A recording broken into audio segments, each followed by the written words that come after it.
என்னை பின்பற்றி வா. You follow me. என்னை பின்பற்றி. You follow me. ஜபத்தை கேட்கும் எங்கள் தேவா.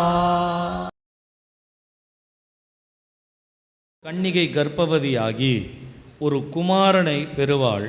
அவருக்கு இம்மானுவேல் என்று பெயரிடுவாள். நாம் ஜெபிப்போம். பரிசுத்தமுள்ள நல்ல பிதாவே, உமக்கு ஸ்தோத்திரம். இந்த நாளிலும் இந்த கிறிஸ்மஸ் ஆராதனைக்கு ஆர்வத்தோடு வந்திருக்கின்ற ஒவ்வொருவரையும் கர்த்தாவே நீர் ஆசீர்வதிக்கும்படியாய், இன்றைக்கு இந்த ஆராதனைக்கு இந்த இடத்திற்கு வர வேண்டும் என்ற ஒரு வாஞ்சையோடு விருப்பத்தோடு கூட வந்த ஒவ்வொருவரையும் கர்த்தர் நீர் ஆசீர்வதித்து, கர்த்தாவே உம்முடைய வசனத்தினுடைய மேன்மையை, நன்மையை, சந்தோஷத்தை பெற்றுக்கொள்ளத்தக்கதாய் உம்முடைய பிள்ளைகளோடு ஆண்டவர் நீர் பேசுவீராக. உம்முடைய சமூகத்தினுடைய பலன், உம்முடைய சமூகத்தினுடைய கிருபை, உம்முடைய சமூகத்தினுடைய தயவு உம்முடைய பிள்ளைகளோடு கூட இருப்பதாக என்று அடியேன் ஆசீர்வதித்து, இந்த நாளிலும் கர்த்தாவே இந்த வார்த்தையை நீர் உம்முடைய பிள்ளைகளுக்கு நீர் கொடுப்பீராக. அவர்கள் வெறுமையாய் வந்திருக்கலாம், ஒரு மன நிறைவோடு கடந்து செல்லத்தக்கதாய் கிறிஸ்து பிறந்த சந்தோஷத்தை சாஸ்திரிகளும் கர்த்தாவே மேய்ப்பர்களுமாய் அவர்கள் ஓடோடி வந்து பார்த்து சந்தோஷத்தோடு கடந்து சென்றதை போல ஆண்டவரே, ஆர்வத்தோடு வந்தவர்கள் ஒரு ஆனந்தத்தோடு கடந்து செல்லத்தக்கதாய் நீர் பேசுவீராக, கிரியை செய்வீராக. இயேசுவின் நாமத்தில் பிதாவே, ஆமென். இந்த ஏசாயா தீர்க்கதரிசியின் புத்தகத்தை குறித்து நான் ஒரு சில விளக்கங்களை நான் சொல்கிறேன். அப்போ தான் இந்த வசனம் கொடுக்கப்பட்டதனுடைய நோக்கம் என்னவென்பதை நாம் விளங்கி கொள்ள முடியும். நான் திரும்பமாய் சொல்லுகிறேன். இங்கே சொல்லப்பட்டிருக்கிறது, இதோ ஒரு கன்னிகை கர்ப்பவதியாகி ஒரு குமாரனை பெறுவாள், அவருக்கு இம்மானுவேல் என்று பெயரிடுவாயாக. அப்படின்னா ஒரு சந்தோஷமான ஒரு சூழ்நிலையிலே, ஒரு மகிழ்ச்சியான ஒரு சூழ்நிலையிலே, ஒரு ஆரவாரத்தோடு ஜனங்கள் கூடி தேவனை ஆராதித்து கொண்டிருக்கும் பொழுது ஆண்டவர் இறங்கி வந்து தம்முடைய தீர்க்கதரிசியின் மூலமாய், ஏசாயா மூலமாய், ஓ எனக்கு துதியும் கனத்தையும் மகிமையும் செலுத்துகிற ஜனமே, உங்களுக்கு ஒரு பாலகன் பிறப்பான், ஒரு கன்னிகை கர்ப்பவதியாகி ஒரு குமாரனை பெறுவான் அப்படின்னு சொல்லப்படுகின்ற சூழ்நிலை கிடையாது. நம்ம அநேக வருஷங்களாய் கிறிஸ்மஸ் கொண்டாடி வருகிறோம். ஆனால் அந்த கிறிஸ்மஸினுடைய உண்மைத்துவம் என்ன என்பதை பற்றி சரியாய் நாம் புரிந்து கொள்வது கிடையாது. நான் ஒவ்வொன்றாய் நான் உங்களுக்கு சொல்லுகிறேனே. இந்த ஏசாயா தீர்க்கதரிசியின் புத்தகத்தை குறித்து நீங்கள் வாசிப்பீர்களானால், it has three various things that we have to know. ஒரு 3 விதமான காரியங்களை இந்த ஏசாயா தீர்க்கதரிசன புத்தகம் அடக்கி இருக்கிறது. It has some content, it has some context, it has some concept. இதற்குள்ளே அநேக உள் அடக்கங்களை வைத்திருக்கிறார். இதற்குள்ளே அநேக சூழ்நிலைகளை பற்றி வேதம் பேசுகிறது. இதில் அநேக கருத்துக்கள், நம்முடைய இருதயத்திலே தேவனை பற்றி பெற்றுக்கொள்ள வேண்டிய கருகளான சில கருத்துக்களை இந்த ஏசாயா தீர்க்கதரிசி இந்த தீர்க்கதரிசன புத்தகத்திலே சொல்லுகிறார். ஏசாயா தீர்க்கதரிசியின் புத்தகத்தை புதிய ஏற்பாட்டிலே எப்படி சுவிசேஷ புத்தகம் இருக்கிறதோ அதே போல பழைய ஏற்பாட்டினுடைய சுவிசேஷ புத்தகம் என்று சொல்லப்படுவது தான் இந்த ஏசாயா தீர்க்கதரிசியின் புத்தகம். இந்த ஏசாயா தீர்க்கதரிசியின் புத்தகத்தில் 66 அதிகாரங்கள் உண்டு. இந்த 66 அதிகாரங்கள் எதை குறிக்கிறது என்று சொன்னால், நம்முடைய முழு வேத புத்தகத்தில் உள்ள 66 புத்தகங்களை இது குறிக்கிறதா இருக்கிறது. ஆக ஏசாயா தீர்க்கதரிசியின் புத்தகம் ஒரு சுவிசேஷ புத்தகமாய் முழு வேதாகமத்தினுடைய அடிப்படை புத்தகமாகவே இதில் சொல்லப்படுகின்றது. இந்த ஏசாயா தீர்க்கதரிசியின் புத்தகத்திலே நீங்கள் இயேசு கிறிஸ்துவை பற்றி வாசிக்க வேண்டும் என்று சொன்னால், ஒரு 17 விதமான கிறிஸ்துவை பற்றின தீர்க்க தரிசனங்கள் இதில் சொல்லப்பட்டிருக்கிறது. நீங்கள் உள்ளே வரும்பொழுது உங்களுக்கு ஒரு பாட்டு தாள் கொடுத்திருப்பார்கள் அல்லவா? அந்த பாட்டு தாளினுடைய பின்புறத்தில் நீங்கள் பார்த்தீர்களானால் அந்த 17 தீர்க்க தரிசன வார்த்தைகளும் ஏசாயாவிலே இருப்பதும், அதே போல அது புதிய ஏற்பாட்டில் எங்கே சொல்லப்பட்டிருக்கிறது என்பதையும் தீர்க்க தரிசன வார்த்தைகள் என்று சொல்லி உங்களுக்கு அதில் கொடுக்கப்பட்டிருக்கும். அது மாத்திரமல்ல, இந்த ஏசாயா தீர்க்க தரிசன புத்தகத்திலே இயேசு கிறிஸ்துடைய வருகை பற்றின ஒரு 8 இடங்களிலே அவருடைய வருகை பற்றின சம்பவங்கள் இதில் சொல்லப்பட்டிருக்கும். இது மாத்திரம் அல்லாதபடிக்கு இயேசு தம்மை இந்த உலகத்திலே பலியாய், ஜீவ பலியாய் ஒப்பு கொடுக்கின்ற 5 விதமான பலிகளை பற்றின காரியங்களை ஏசாயா தன்னுடைய தீர்க்க தரிசன புத்தகத்திலே சரியாய் கொடுத்திருக்கிறார். நாம் இந்த ஏசாயா புத்தகத்தை குறித்து பார்த்தோம். இந்த 7ஆம் அதிகாரத்தை குறித்து பார்க்கலாமே. இதோ ஒரு கன்னிகை கர்ப்பவதியாகி ஒரு குமாரனை பெறுவார். அப்படியானால் ஒரு கன்னிகை கர்ப்பவதியாகி குமாரனை பெறுவாள் என்று சொல்லப்பட்ட சூழ்நிலை எப்பொழுது வந்தது, எந்த சூழ்நிலையில் இது சொல்லப்பட்டது என்று சொன்னால், நீங்கள் 7ஆம் அதிகாரம் ஆரம்பத்திலிருந்து வாசிக்கும் பொழுது உசியாவினுடைய குமாரனாகிய யோதாமின் குமாரன் ஆகாஸ் என்னும் யூதா தேசத்து ராஜாவின் நாட்களிலே என்று சொல்லப்படுகிறது. நமக்கு நன்றாய் தெரியும், உசியா என்று சொல்லப்படுகின்ற ஒரு ராஜா, அவனுடைய குமாரன் யோதாம், அவனுடைய குமாரன் யூத ராஜாக்களிலே 10வது ராஜாவாய் வருகிறவர் உசியா, 11வது ராஜாவாய் வருகிறவர் யோதாம், 12வது ராஜாவாய் வருகிறவர் இங்கே சொல்லப்பட்டிருக்கின்ற ஆகாஸ். இந்த ராஜாவினுடைய நாட்கள் எப்படி இருந்தது என்று சொன்னால், நீங்கள் 2 நாளாகமத்திலே நீங்கள் 28ஆம் அதிகாரத்தை நீங்கள் வாசிப்பீர்கள் என்று சொன்னால், இந்த ஆகாஸ் எவ்வளவு கொடுமையானவன், தேவனுக்கு விரோதமாய் தேவனே அருவருக்கத்தக்கதான காரியங்களை செய்தவன் என்று சொல்லி நீங்கள் அந்த 28ஆம் அதிகாரம் முழுவதும் வாசிக்கலாம்.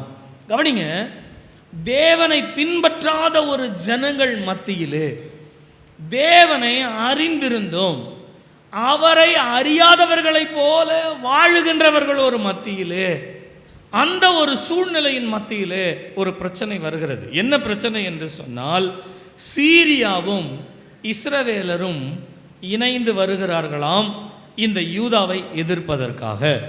சீரியரும், நீங்க 2வது வசனத்தை வாசிக்கும் பொழுது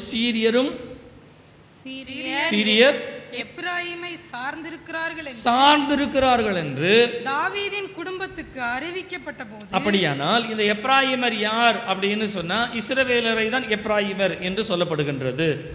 அப்போ எப்பிராயீமர் சீரியரோடு சேர்ந்து கொண்டார்கள். உங்களுக்கு நல்லா தெரியும், தாவீதினுடைய காலத்துக்கு அப்புறம் சாலமோனுடைய காலம், சாலமோனுடைய காலத்திற்கு அப்புறமா ராஜ்யம் 2ஆய் பிரிகிறது.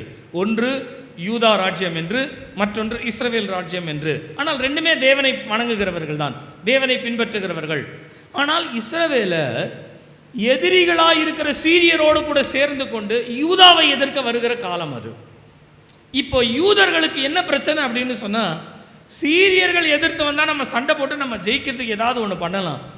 ஆனால் நம்முடைய இஸ்ரவேலரே நமக்கு விரோதமாய் வருகிறார்கள். சில நேரங்களில் எதிரிகளோடு கூட நம்முடைய குடும்பத்தாரும் சேர்ந்து கொண்டு மறைமுகமாய் நம்மை வீழ்த்துவதற்கு சில நேரங்களிலே சில சதிகள் செய்கிறாங்க பாருங்க. அந்த சதி தான் இங்கே சொல்லப்படுகிறது. இப்போ எதிரிகள் வருகிறார்கள், எதிரிகளோடு தன்னுடைய உறவினர்களாக இருக்கிற மற்ற கோத்திரங்களும் வருகிறார்கள். இவர்களை எப்படி நாம் சந்திப்போம் என்கின்ற முதலாவது ஒரு தோல்வி பயம். 2வது, ஏசாயா சொல்லுகிறார், நீ பயப்படாதே. நீங்க 6வது வசனத்தை வாசிங்கன்னா, நீ பயப்படாமல் அமர்ந்திருக்க பார், இந்த 2 கோத்திரங்களையும் அல்லது 2 ஜனங்களையும் கொல்லிக்கட்டைகளையும் நான் இல்லாமல் நிர்மூலமாக்குவேன் அப்படின்னு ஆண்டவர் ஏசாயா மூலமா சொல்றாரு. சொன்னாலும் அதை ஏற்றுக்கொள்ளக்கூடிய விசுவாசமும் கிடையாது. 2 விதங்களை நான் சொல்லுகிறேன், கவனிங்களேன். ஒன்று எதிரிகள் வருகிற எதிர்ப்பு, மற்றொன்று அந்த எதிர்ப்பை சந்திப்பதற்கு ஆண்டவரே நேரடியாக பேசுகிறார், நான் உன் கூட இருக்கிறேன்ட்டு. ஆனால் அதை விசுவாசிக்க கூடிய நிலைமையில் இல்லாத அவிசுவாசத்தினுடைய ஜீவியம், தேவனுக்கு விரோதமாக வாழ்ந்துட்டோம். ஆண்டவர் இன்றைக்கு சொல்லுகிறார், நான் உன்னை ஆசீர்வதிப்பேன் போது நமக்குள்ளே ஒரு சங்கடம் வரும்ல. ஆண்டவர் என்னை ஆசீர்வதிப்பார்னா நான் அந்த அளவுக்கு ஆண்டவரோட இருக்கனா இல்லையான்னு எனக்கு தெரியலையே, அந்த அளவுக்கு ஆண்டவர் என்னை நேசிக்கிறாரா என்னன்னு தெரியல, ஒரு விதத்தில் ஒரு அவிசுவாசம் என்று சொல்லுகிறேன். கவனிங்க, உலகத்தினுடைய எதிர்ப்பு, நிச்சயமான அழிவு உலகம் மூலமாய் நமக்கு வருகிறது. அதே நேரத்தில் ஆண்டவர் நித்திய வாழ்வை பற்றி நமக்கு பேசுகிறாரு. கவலைப்படாத, நான் உன் கூட இருக்கிறேன், உன்னைய நான் பார்த்துக்கிறேன், யார் எதிர்த்து வந்தாலும் சரி, நான் உன்னோட இருக்கிறல, நீ பயப்படாதுன்னு சொன்னாலும் சில நேரங்கள் ஆண்டவர் நம்ம சரியாக பின்பற்றாமல் போயிடுறோம் பாருங்களேன். பின்பற்றாமல் போயிடும். இன்றைக்கி ஞாயிற்றுக்கிழமை ஆராதனைக்கு வரலன்னு வச்சுக்கோங்க, திங்கக்கிழமை ஒரு பிரச்சனை வந்துருச்சு நம்ம வேலையில். பிரச்சனை வந்தோடனே நம்ம என்ன யோசிப்போம் சொல்லுங்கள்? நேற்று ஆராதனைக்கு போகல, அதனால தான் பிரச்சனை வந்தது போல இருக்கு நம்ம யோசிப்போம். இப்போ யோசிச்சுட்டு ஆண்டவரே ஆண்டவரே ஆண்டவரே என்னை மன்னியும், அடுத்த வாரம் போயிடுறேன் அப்படின்னு சொல்கிற நேரத்தில் யாரோ ஒருத்தர் வந்து கவலைப்படாத கர்த்தர் ஒன்று மன்னிச்சிடுவார் அப்படின்னா உடனே நமக்கு திருப்தி வராது. நம்ம செய்கிற தப்பு நமக்கு என்னன்னு தெரியும்.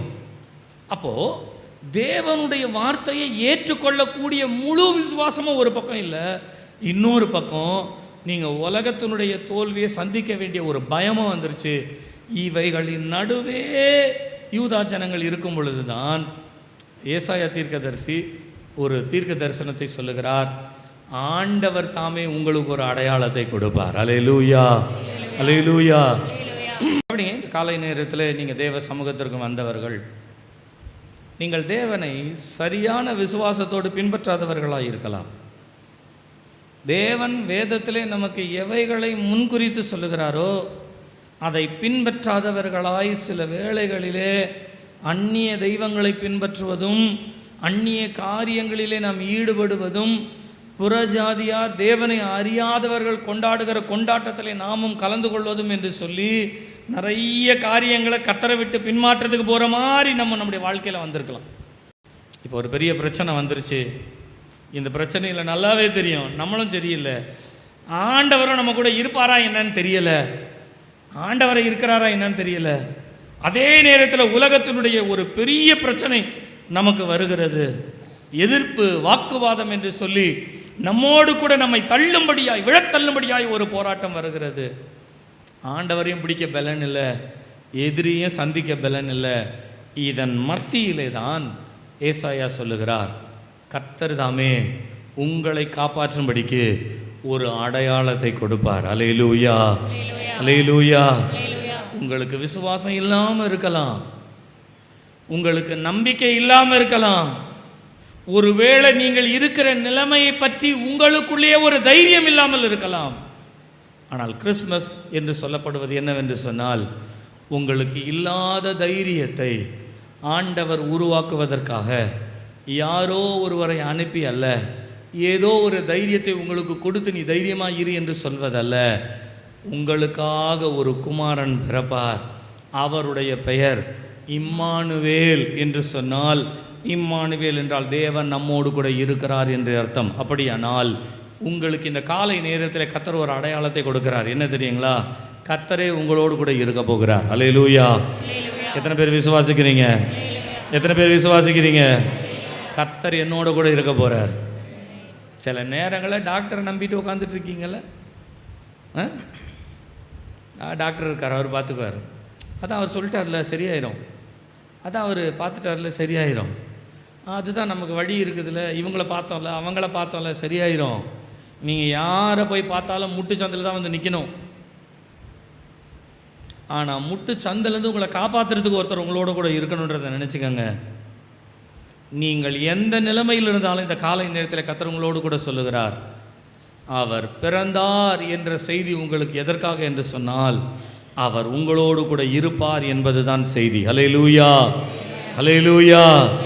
அவர் பிறந்தார் என்பதற்கு அர்த்தம் அவர் என்னோடு கூட இருக்கிறார். எத்தனை பேர் விசுவாசிக்கிறீங்க? கர்த்தர் என்னோடு கூட இருக்கிறார். நான் பாவிதான், நான் சின்ன சின்ன காரியங்களை விலகிறேன் தான், விடுறேன் தான், நான் தளர்ந்து போகிறேன் தான், ஆனாலும் கர்த்தர் என்னோடு இருப்பார். எத்தனை பேர் விசுவாசமாக சொல்ல முடியும்? வலது கரத்தை இருதயத்தில் வச்சுக்கோங்க, கண்ணை மூடிக்கங்க, கண்ணை மூடிக்கங்க. ஒரே ஒரு வார்த்தை சொல்லுங்க, ஆண்டவரே நீர் என்னோடு கூட இருப்பா, நீங்கள் இருங்கப்பா போதும். நீங்கள் சொல்லுங்கள், நீங்கள் வாய் திறந்து சொல்லுங்கள், மனதார சொல்லுங்கள். ஒருவேளை நீங்கள் முந்தின காலங்களை ஆண்டவர் மிஸ் பண்ணியிருக்கலாம்.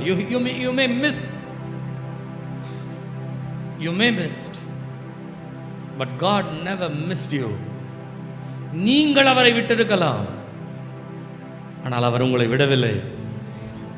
என்னோட இருங்க ஏசப்பா, நீங்கள் கேளுங்க, என்னோட இருங்க, நீங்கள் என்னோட இருங்க, நீங்கள் என்னோட இருங்க.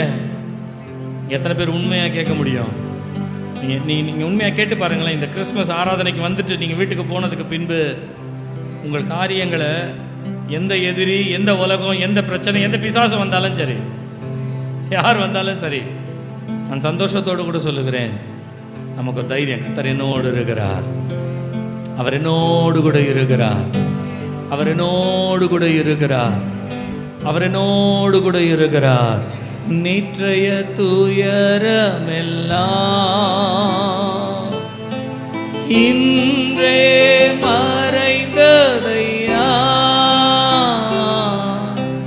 நேற்றைய துயரமெல்லாம் இன்றே மறைந்ததையா,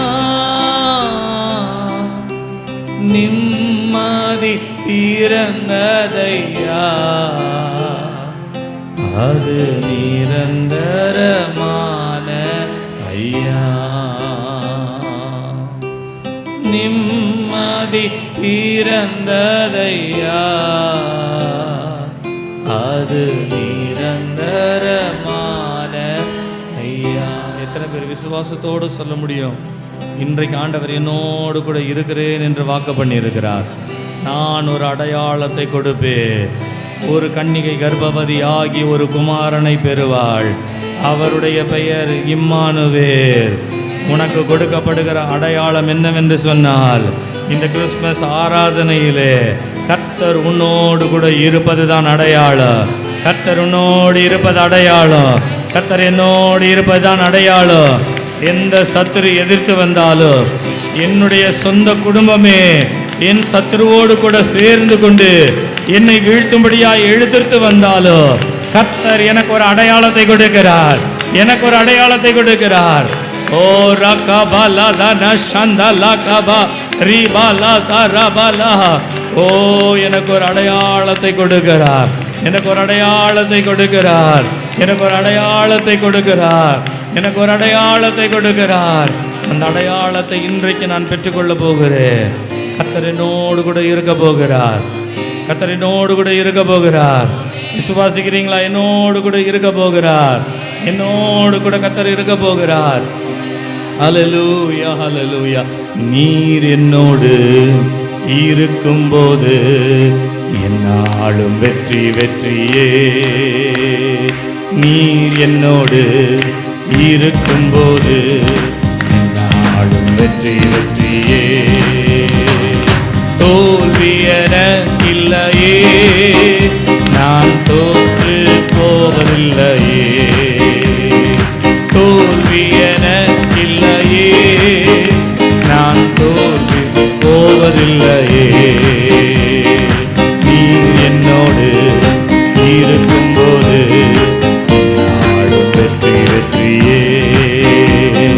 இயேசு என்னோடு இருக்கும்போது நாளும் வெற்றி வெற்றியே. சேர்ந்து சொல்லுவோம். தோல்வி எனக்கில்லையே, நான் தோற்று போவதில்லையே. தோல்வி எனக்கில்லையே, நான் தோற்று போவதில்லையே. தோல்வி எனக்கில்லையே, நான் தோற்று போவதில்லையே. நீர் என்னோடு இருக்கும்போது நாளும் வெற்றி வெற்றியே. இயேசு என்னோடு இருக்கும்போது நாளும் வெற்றி வெற்றியே. நல்ல கரங்களை தட்டி கர்த்தரை சோதரிப்போம். நல்ல கரங்களை தட்டி ஓ நன்றி நன்றி நன்றி நன்றி செலுத்துகிறோம் ஆண்டவரே. உமக்கு நன்றி செலுத்துகிறோம். உமக்கு நன்றி செலுத்துகிறோம். நன்றி செலுத்துகிறோம்.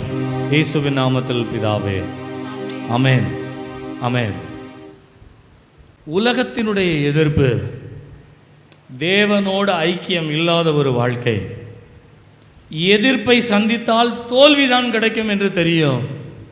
ஆனால் ஆண்டவரை பிடித்து கொள்ளுகிற விசுவாசமோ தைரியமோ இல்லை.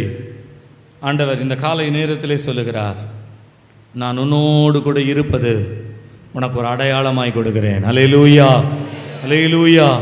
கர்த்தருடைய நாமம் மகிமைப்படுவதாக. இந்த காலை நேரத்திலே உங்களுக்கு தேவன் கொடுக்க வேண்டும் என்ற ஒரு வார்த்தையை நான் நேரடியாய் சொல்லுகிறேன். கர்த்தர் தாமே உங்களோடு இருக்கிறேன் என்கிற ஒரு அடையாளத்தை கர்த்தர் நமக்கு கொடுக்கிறார். இந்த அடையாளத்தை குறித்து பார்க்கும் பொழுது நாம் இந்த வசனத்திற்குள்ளே வருவோமே. 14வது வசனம் சொல்லுகிறது, ஆதலால் ஆண்டவர் தாமே உங்களுக்கு ஒரு அடையாளத்தை கொடுப்பார். இதோ ஒரு கன்னிகை கர்ப்பவதியாகி ஒரு குமாரனை பெறுவாள். அவருக்கு இம்மானுவேல் என்று பெயரிடுவாயாக. நீங்கள் இந்த வசனத்தை வாசிக்கும் பொழுது ஒரு கன்னிகை கர்ப்பவதியாகி ஒரு குமாரனை பெறுவாள். இதைதான் அடையாளம் என்று சொல்லப்படுகின்றது. இது எப்படி அடையாளமாய் மாறுகிறது, அல்லது இது நம்முடைய வாழ்க்கையில் எப்படி அடையாளமாக இருக்கும் என்பதை நான் ஒரு 3 காரியங்களிலே நான் சொல்ல போகிறேன். ஆண்டவர் நமக்கு ஒரு அடையாளத்தை கொடுக்கிறார் என்று சொன்னால் அந்த அடையாளம் 3 விதங்களிலே நமக்கு உண்டாகிறது அல்லது நமக்கு கிடைக்கிறது. ஒன்று, கர்த்தர் நம்மோடு கூட இருக்கிற அடையாளம் நம்முடைய வாழ்க்கையிலே ஒரு பரலோக பாதையை நமக்கு காண்பிக்கிறதாய் இருக்கிறது, ஹெவன்லி ப்ராசஸ். இரண்டாவதாக, ஆண்டவர் நம்மோடு கூட இருக்கிறார் என்பதற்கு அடையாளமாக ஒரு பரலோக பாக்கியத்தை கர்த்தர் நமக்கு தருகிறார், ஹெவன்லி ப்ராமிஸ். மூன்றாவதாக, கர்த்தர் நம்மோடு கூட இருக்கிறார் என்பதற்கு அடையாளமாக ஒரு பரலோக பரிசை ஆண்டவர் நமக்கு கொடுக்கிறார், ஹெவன்லி ப்ரமோஷன். திரும்பவுமாய் நான் சொல்லுகிறேன், பரலோக பாதையை நமக்கு காண்பிக்கிறார், ஹெவன்லி ப்ராசஸ். பரலோக பாக்கியத்தை கொடுக்கிறார், ஹெவன்லி ப்ராமிஸ். பரலோக பரிசை நமக்கு கொடுக்கிறார், ஹெவன்லி ப்ரமோஷன். இந்த 3 காரியங்களையும் இந்த கிறிஸ்மஸ் நாளிலே கர்த்தர் நமக்கு கொடுக்கிறார். நான் சொல்லுகிறேன், ஒரு பாதை என்று சொன்னேன், பாதை என்று சொன்னேன், ஒரு பாக்கியம் என்று சொன்னேன், ஒரு பாக்கியம் என்று சொன்னேன், ஒரு பரிசு என்று சொன்னேன், ஒரு பரிசு என்று சொன்னேன். இந்த 3ம் எதன் அடிப்படையில் வருகிறது என்று சொன்னால், இந்த உலகத்திலே இருக்கிற பரிசையோ உலகத்திலே இருக்கிற பாக்கியத்தையோ உலகத்தினுடைய பாதையை பற்றி சொல்லவில்லை. தேவன் உங்களோடு கூட இருந்து உங்களை நடத்துகிற பாதை எப்படிப்பட்டதாக இருக்கும் என்றால் பரலோகத்திற்குரிய பாதையாக இருக்கும். தேவன் உங்களை பாக்கியவானாய் மாற்றுகிறது பரலோகத்திற்குரிய பாக்கியமாக இருக்கும். தேவன் உங்களுக்கு கொடுக்கிற பரிசு என்பது ஏதோ ஒரு பேப்பர்லேருந்து பிரித்து எடுத்துட்டு அதோட நம்ம பார்த்து சந்தோஷப்பட்டு ஒரு நாளிலே போகிறது அல்ல. நம்முடைய வாழ்க்கையில் நித்தியமாய் பெற்றுக்கொள்ளுகிற ஒரு பரலோக பரிசை கர்த்தர் நமக்கு தருவார். அல்லேலூயா, அல்லேலூயா. நான் உலக சூழ்நிலையை வைத்து ஆவிக்குரிய காரியங்களாய் நான் உங்களுக்கு சொல்லுகிறேன். நீங்கள் கர்த்தருடைய அடையாளமாகிய அவருடைய சமூகத்தை நீங்கள் பெற்றுக்கொள்ளும் பொழுது இந்த கிறிஸ்மஸ் நாளிலே ஆண்டவரோடு கூட நான் இருப்பேன் என்று நீங்கள் தீர்மானம் எடுத்து ஆண்டவர் என்னோடு கூட நான் இருக்க வேண்டும் என்று அவரை உரிமையாய் பெற்றுக்கொண்டு நீங்கள் போவீர்களானால் உங்கள் வாழ்க்கையிலே பரலோக பாதை நிச்சயமாய் உங்களுக்கு கிடைக்கும். அல்லேலூயா. நீங்கள் பரலோக பாக்கியத்தை மாத்திரம் அல்ல, கர்த்தர் உங்களுக்கு ஒரு பரலோக பரிசை கொடுக்கிறவராய் இருக்கிறார். கரங்களை தட்டி கர்த்தரை சோதரிப்போமா எல்லாருமாய். ஹல்லேலூயா, ஹல்லேலூயா. கர்த்தருடைய நாமம் மகிமைப்படுவதாக. நாம் ஒவ்வொன்றாய் நாம் கடந்து செல்லுவோமே. முதலாவது நான் உங்களுக்கு சொன்னேன், பரலோக பாதை, ஹெவன்லி ப்ராசஸ். கர்த்தருடைய நாமம் மகிமைப்படுவதாக. நீங்கள் இந்த வசனத்தை வாசிங்களா, அந்த வசனத்துக்குள்ளேயே அழகாக அதில் சொல்லப்பட்டிருக்கிறது, இதோ ஒரு கன்னிகை கர்ப்பவதியாகி ஒரு குமாரனை பெறுவார். ஒரு கன்னிகை, புருஷனை அறியாத ஒரு கன்னிகை. நீங்கள் உலகத்தில் ஒரு ப்ராசஸ் இருக்குது, என்ன தெரியுங்களா? ஒரு சிறியவர்கள், சிறு பையன், சிறு பெண், அல்லது வாலிப மகன், வாலிப மகள், அல்லது புருஷன், மனைவி, அல்லது அதற்கு பின்பு தகப்பன், தாய், அதற்கு பின்பு தாத்தா, பாட்டி. இதுதான் ப்ராசஸ். ஒரு புருஷன் மனைவியாய் ஆகாத நிலையிலே அவர்கள் தாய் தகப்பனாய் மாற முடியாது. இது உலகத்தினுடைய ப்ராசஸ். ஒரு திருமணமாகி புருஷன் மனைவி என்கின்ற அந்தஸ்து வராமல் அவர்கள் அடுத்த ப்ராசஸில் போக முடியாது. ஆனால் பரலோகத்தில் ஒரு ப்ராசஸ் கொடுக்கப்படுகிறது. என்ன அப்படின்னு சொன்னால், பரலோகத்தில் ஒரு பாதை இருக்கு. என்ன அப்படின்னு சொன்னால், தேவன் உங்களை எந்த நிலையிலே உயர்த்த வேண்டும் என்று நினைக்கிறாரோ அது உலகத்தின்படியாய் அல்ல, தம்முடைய பரலோக தீர்மானத்தின்படியாய் மாற்றுகிறார். அல்லேலூயா, அல்லேலூயா, அல்லேலூயா.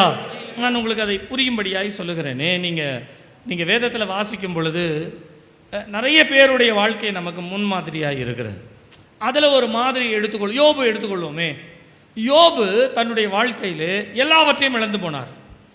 மனைவியை தவிர மற்ற எல்லாம் போய்விட்ட, பிள்ளைகளும் போய்விட்ட, எதுவுமே இல்லை இப்போ அவருடைய வாழ்க்கையில்.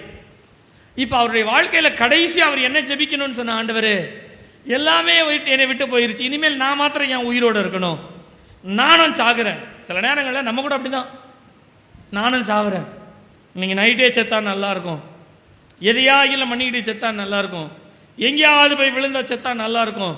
கடைசியாக சாவுன்ற ஒரு முடிவு தான் யோபுக்கு. யோபு மாத்திரம் நினைக்கிறது மாத்திரம் கிடையாது, அவங்க மனைவி அதான் சொல்கிறாங்க, இதுக்கு மேலே நீர் உயிரோடு இருந்து என்ன பண்ண போகிறீர்? தேவனை தூஷித்து ஜீவனை விடும். மனைவி புருஷனை பார்த்து சொல்கிறாங்க சாவு. ஆனால் உலக வழக்கத்தின்படியாய் சாவை தேட வேண்டிய ஒரு மனுஷன், வேதம் சொல்லுகிறது, பரலோகம் அவனை இரட்டத்தனையாய் ஆசீர்வதித்ததாம். அல்லேலூயா. அவன் முன்னிருந்த நிலைமையை பார்க்கிலும் அவனுடைய பின் நிலைமையை ஆண்டவர். நான் உங்களுக்கு தீர்க்க தரிசனமாய் சொல்லுகிறேன், இந்த கிறிஸ்மஸ் ஆராதனைக்கு முன்னிருந்த நிலைமையை பார்க்கிலும் கர்த்தர் உங்களை பின் நிலைமை இரட்டத்தனையாக ஆசீர்வதிக்க போகிறார். எத்தனை பேர் விசுவாசிக்கிறீங்க? நல்ல கரங்களை உயர்த்தி சொல்லுங்க. பாருங்க, சாக வேண்டிய மனுஷன், உலகத்தினுடைய முடிவு. ஏன் அப்படின்னா சரீரத்திலே வேதனை வந்துருச்சு, இதோட ஃபினிஷ், அவ்வளோதான். ஆனால் பரலோகம் சொல்லுகிறது, யோபு நீ எல்லாம் முடிஞ்சிச்சுன்னு நினைக்கிறல்ல, சரீரத்திலே வேதனை வந்தோடனே அவ்வளோதான், அவ்வளோதான், இந்த வியாதியோடு செத்து போகிறோம் அப்படிதான் நீ நினைக்கிற. இல்லை இல்லை இல்லை இல்லை இல்லை, பரலோகம் உனக்கு ரெட்டத்தனையான பலன் வச்சிருக்கு. வியாதியை பார்க்கலாம் ரெட்டத்தனையான உன் பிள்ளைகளெல்லாம் உலகத்தில் புகழப்படத்தக்கதாக உன் பிள்ளைகளை, புதிய பிள்ளைகளை நான் தரப்போகிறேன். உன்னுடைய ஆஸ்தி செல்வங்கள் எல்லாம் இருந்ததை பார்க்கிலும் ரெண்டத்தனையாய் நான் மாற்றப் போகிறேன். பரலோகம் சொல்லுகிறது பூலோகத்தை பார்த்து, நீ வெறுமையாக்க நினைக்கிறாய், நானோ என் பிள்ளைகளை இரட்டத்தனையாய் ஆசீர்வதிக்க விரும்புகிறேன். அல்லேலூயா, அல்லேலூயா. கர்த்தருடைய நாமம் மகிமைப்படுவதாக. நீங்கள் உலகத்தினுடைய பாதையோடு பரலோகத்தினுடைய பாதையை நீங்கள் இணைக்கக்கூடாது. ஏனென்றால் பரலோகத்தினுடைய வழி வேறு, பூலோகத்தினுடைய வழி வேறு. பூலோகத்தினுடைய வழிகளை மிஞ்சி தேவன் நம்மோடு செயல்படுவது தான் பரலோக பாதை. நீங்கள் இந்த பரலோக பாதையை குறித்து நீங்கள் வாசிக்கும் பொழுது, பரலோகத்திலிருந்து நமக்கு கிடைக்கின்ற வழிகளை குறித்து நீங்கள் வாசிக்கும் பொழுது கர்த்தருடைய நாமம் மகிமைப்படுவதாக. ஒரு விதத்தில் ஆபிரகாமையும் எடுத்துக்கொள்ளலாம், இன்னொரு விதத்தில் சகரியாவையும் நாம் எடுத்துக்கொள்ளலாம். இவர்கள் இருவரும் வயதானவர்கள் தான். வயதானவர்கள் என்று தங்களுடைய உலக வழக்கத்தின்படி ரெண்டு பேருமே சொல்கிறாங்க. நீங்கள் ஆதியாகமம் 17ஆம் அதிகாரம் 17வது வசனத்தை வாசிக்கும் பொழுதும், லூக்கா 1ஆம் அதிகாரம் 18வது வசனத்தை வாசிக்கும் பொழுதும், ரெண்டு இடங்களிலும் ரெண்டு பேரும், ஆபிரகாமும் சரி சகரியாவும் சரி, எங்களுக்கு வயதாகிவிட்டதே, உலகத்தினுடைய நடைமுறைப்படி எங்களுக்கு அது சாத்தியம் இல்லாத நிலைமையில் இருக்கிறோமே என்று சொல்லுகிறார்கள். ஆனால் பரலோகத்திலிருந்து வந்த தூதர் என்ன சொன்னாங்க தெரியுங்களா? ஆபிரகாம் பார்த்து, நிச்சயமாக நான் அடுத்த வருஷம் உன்னிடத்தில் வருவேன். வரும் பொழுது பரலோகம் கொடுக்கின்ற ஒரு பாதையை உன்னுடைய கரத்தில் நீ பெற்றுக்கொள்வாய். அல்லேலூயா, அல்லேலூயா. கவனிங்க, உலகத்தில் எவைகளெல்லாம் உங்களுக்கு நெகட்டிவாக சொல்லப்படுதோ, whatever impossible to man that would be possible and to God. எவைகளெல்லாம் மனுஷனுக்கு முடியாது என்று சொல்லுகிறானோ அவைகளை ஒரு புதிய பாதையில் அமைப்பது தான் பரலோகத்தினுடைய வழிகள். அல்லேலூயா, அல்லேலூயா. கவனிங்க, இந்த பரலோக பாதையை குறித்து நான் ரெண்டு காரியங்களை வேகமாய் சொல்லுகிறேன். ஒன்று, அது ஆச்சரியமாய் இருக்கிற ஒரு வழிகள். மற்றொன்று, கர்த்தருடைய நாமம் மகிமைப்படுவதாக, அது ஆராதிக்க வேண்டிய ஒரு வழிகள். எல்லாம் கவனிங்க. It is amazing path and also it is an adorable part. அதாவது நம்முடைய வாழ்க்கையிலே தேவனுடைய பாதையை நாம் கவனிக்கும் பொழுது அது நம்மை ஆச்சரியம் உள்ளவர்களாய் மாற்றுகிறது. அது நம்மை தேவனை ஆராதிக்கிறவர்களாய் மாற்றுகிறது. நான் சுருக்கமாய் சொல்லுகிறேன், நமக்கு நேரம் இல்லாததுனால நீங்கள் அதை புரிந்து கொள்ளுங்க. பரலோக பாதை என்பது தேவன் நம்மோடு இருப்பேன் என்ற ஒரு அடையாளத்தை கொடுக்கிறார். இந்த அடையாளம் நமக்கு பரலோக பாதையை காட்டுகிறது. பரலோக பாதை என்று சொல்லும் பொழுது பரலோக பாதை நம்மை ஒரு ஆச்சரியம் உள்ளவர்களாய் மாற்றுகிறது, நாம் தேவனை ஆராதிக்கிறவர்களாய் மாற்றுகிறது. லூக்கா எழுதின சுவிசேஷம் 2ஆம் அதிகாரம், நீங்கள் 16வது வசனம் முதற்கொண்டு 18வது வசனம் வரையிலும் நீங்கள் வாசிப்பீர்களானால் எடுத்தவங்க வாசிங்க. தீவிரமாய் வந்து மரியாளையும் யோசேப்பையும் முன்னணையிலே கிடத்தி இருக்கிற பிள்ளையையும் கண்டார்கள். கண்டு அந்த பிள்ளையை குறித்து தங்களுக்கு சொல்லப்பட்ட சங்கதியை பிரசித்தம் பண்ணினார்கள். மேய்ப்பராலே தங்களுக்கு சொல்லப்பட்டதை கேட்ட யாவரும் அவைகளை குறித்து ஆச்சரியப்பட்டார்கள் அப்படின்னு ஒரு வார்த்தை வருது. இந்த சம்பவம் நமக்கு நல்லா தெரியும். நான் ரொம்ப விளக்கமாக சொல்லலை, உங்களுக்கு அது தெரியும். மேய்ப்பர்களுக்கு இயேசு கிறிஸ்துவினுடைய பிறப்பை பற்றி சொல்லப்படுகிறது. அப்படியா, நமக்கு சொன்னது சரியாக இருக்கா அப்படின்னு பார்க்க போவோம் அப்படின்னு அவங்க போகிறாங்க. அவர்களுக்கு என்ன சொல்லப்பட்டதோ அதே சம்பவத்தை அவர்கள் பார்க்கிறார்கள். அதே சம்பவத்தை பார்த்து விட்டு தங்களுக்கு சொல்லப்பட்ட சங்கதியை பிரசித்தி பண்ணார்களாம். மெய்ப்பராலே தங்களுக்கு சொல்லப்பட்டதை கேட்ட யாவரும் அவைகளை குறித்து ஆச்சரியப்பட்டார். அப்படின்னா நீங்கள் யோசித்து பாருங்களேன். நான் உங்களுக்கு வேறொரு விதத்தில் புரியும்படியாக நான் சொல்லுகிறேன். இந்த மேய்ப்பர்கள்னால் யாருன்னா, ராத்திரியெல்லாம் உட்காந்து காலையெல்லாம் ஆடு மேய்க்கணும், ராத்திரியெல்லாம் ஆடை பாதுகாக்கணும். அப்போ பகல்லையும் சரி இரவுலையும் சரி ஒரு நிம்மதியான ஒரு தூக்கம், நிம்மதியான ஒரு நிலை அப்படின்றது அவங்களுக்கு கிடையாது. நிம்மதியற்ற ஒரு வாழ்க்கையில், நிம்மதியற்ற ஒரு சூழ்நிலையில் நீங்கள் பாருங்களேன், அவங்களுக்கு ஒரு பெரிய ஒரு ஒரு ஒரு அதிசயம் நடக்குது. என்ன அப்படின்னா, பரலோகத்திலிருந்து தூதர்கள் வந்து ஒரு நற்செய்தி சொல்கிறாங்க. இந்த நற்செய்தியை தூதர்கள் இவர்களுக்கு சொன்னதை மற்றவரிடத்தில் சொல்லும்போது மற்றவர்களும் அதை கேட்டு ஆச்சரியப்படுறார்களாம். நான் இதை வாசிக்கும் பொழுது யோசித்தேன், இந்த தூதர்களை குறித்து, இந்த மேய்ப்பர்களை குறித்து நீங்கள் எடுத்துக்கொள்ளுங்க. மேய்ப்பர்கள்லாம் மந்தம் மேய்ச்சிட்டு இருக்கிற மேய்ப்பர்களாம். கொஞ்சம் கவனிங்க. இந்த கவர்மெண்ட்டில் வேலை செய்தோன்னு சொன்னால் போனஸ்ன்னு ஒன்று கொடுப்பாங்க. தருவாங்களா தரமாட்டாங்களா? தீபாவளி போனஸ் எத்தனை பேர் வாங்கினீங்கன்னு தெரியல. வேலை செய்கிறவங்களுக்கெல்லாம் தீபாவளி போனஸ். அதிகமாக வேலை செய்தால் இன்சென்டிவ் அப்படின்னு ஒன்று தருவாங்க. சரிங்களா? நேரம் அதிகமாக வேலை செய்தால் அதுக்கு என்ன சொல்லுவாங்க? ஓட்டி இல்லை. அப்போது ஒரு வேலை செய்யும் பொழுது அதில் ஓட்டி, போனஸ், இன்சென்டிவ் இதெல்லாம் நிறைய இருக்குது. இது இல்லாமல் வருஷத்துக்கு ஒரு தடவை, 2 வருஷத்துக்கு ஒரு தடவை சேலரி இன்க்ரிமெண்ட் அப்படின்னு ஒன்று இருக்குது.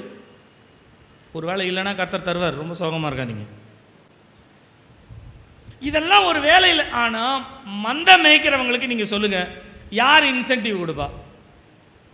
யார் போனஸ் கொடுப்பா? தீபாவளிக்கு எல்லாரும் போனஸ் வாங்குவாங்க. மந்தை மேய்ப்பர்களுக்கு யார் வந்து போனஸ் கொடுப்பா? இந்தப்பா போனஸ்ன்ட்டு. அப்போது அவருடைய வாழ்க்கையில் ஒரு நன்மை, ஒரு சந்தோஷம் என்பதை பெற முடியாதபடிக்கு மந்தை மேய்க்கிறார்கள். அந்த மந்தை பெருகுகிறதை குறித்து சந்தோஷப்படுகிறார்களே ஒழிய அவர்களுக்கென்று ஒரு தனிப்பட்ட சந்தோஷம் கிடையாது. அதை தான் வேதம் பரலோகம் ஒரு பாதையை உண்டாக்குகிறது. என்னவென்று சொன்னால், ஒன்றுமே இல்லாமல் தங்களுடைய வாழ்க்கையில் கஷ்டத்தையே அனுபவித்தவங்க மற்றவர்களுக்கு நற்செய்தி சொல்லுகிற ஒரு ஆச்சரியமானவர்களாக கர்த்தர் மாற்றினார். அல்லேலூயா, அல்லேலூயா, அல்லேலூயா. நம்ம கூட தெருவில் நடக்கும் பொழுது, வழியில் போகும் பொழுது, மற்ற பிள்ளைகளை பார்க்கும் பொழுது, என் பிள்ளைகளாம் இப்படி இருக்கக்கூடாதா அப்படின்னு நினச்சிருப்போம். ஆண்டவர் இந்த மாதிரி ஒரு சின்ன வீடையாகில நிம்மதியாக எனக்கு கொடுக்கக்கூடாதா?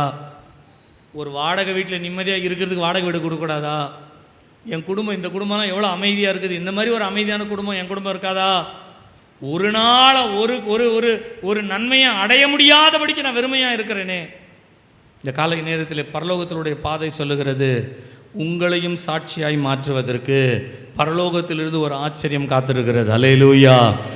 அந்த ஆச்சரியத்தை ஆண்டவர் உங்களை கொண்டு நிறைவேற்றுவார் என்பது தான் தேவ சமூகம் உங்களுக்கு கொடுக்கப்பட்ட அடையாளமாய் மாறுகிறது. அல்லேலூயா, அல்லேலூயா. ஆண்டவர் உங்களோடு இருக்கிறார் என்று சொன்னால் ஒரு பரலோக பாதை காட்டப்படுகிறது. இந்த பரலோக பாதை உங்களை ஆச்சரியம் உள்ளவர்களாய் மாற்றுகிறது. அல்லேலூயா. நீங்கள் இரண்டாவதாக பார்க்கும் பொழுது அதில் சொல்லப்படுகிறது, அவர்கள் ஆராதிக்கிறவர்களாய் ஆண்டவர் மாற்றுகிறார். பரலோக பாதை நம்மை ஆராதிக்கிறவர்களாய். ஆராதனை என்னன்னு தெரியுங்களா? ஆராதனை என்னன்னு தெரியுங்களா? ஒரு ஒரு தேவ மனுஷன் ஆராதனை பற்றி அவர் சொன்ன ஒரு காரியம். இப்போ நமக்கு ஆராதனை என்ன? ஒரு பாட்டு பாடுறோம், அல்லேலூயா சொல்கிறோம், கையை உயர்த்துறோம், இப்படி நார்மலாக எத்தனை ஆராதனை. ஆனால் இதுக்குள்ள உண்மையான ஒரு ஆராதனையை குறித்து ஒரு தேவ மனுஷன் சொல்லுகிறார். என்னென்ன? ஒரு சுவையுள்ள ஒரு ஆகாரத்தை, ஒரு ஸ்வீட் எடுத்து அப்படியே அந்த நாக்கில் வச்ச உடனே அந்த ஸ்வீட்டு வந்து பார்த்த உடனே அப்படியே அந்த ஜாங்கிரி, ஜிலேபி அதை அப்படியே பார்த்த உடனே தகன்னு இருக்கு பாருங்க. அதை பார்க்கும் பொழுதே அதை சாப்பிட்ணுன்ற ஒரு ஆர்வம் வரும். சரிங்களா? ஒரு ஆர்வம் வரும்.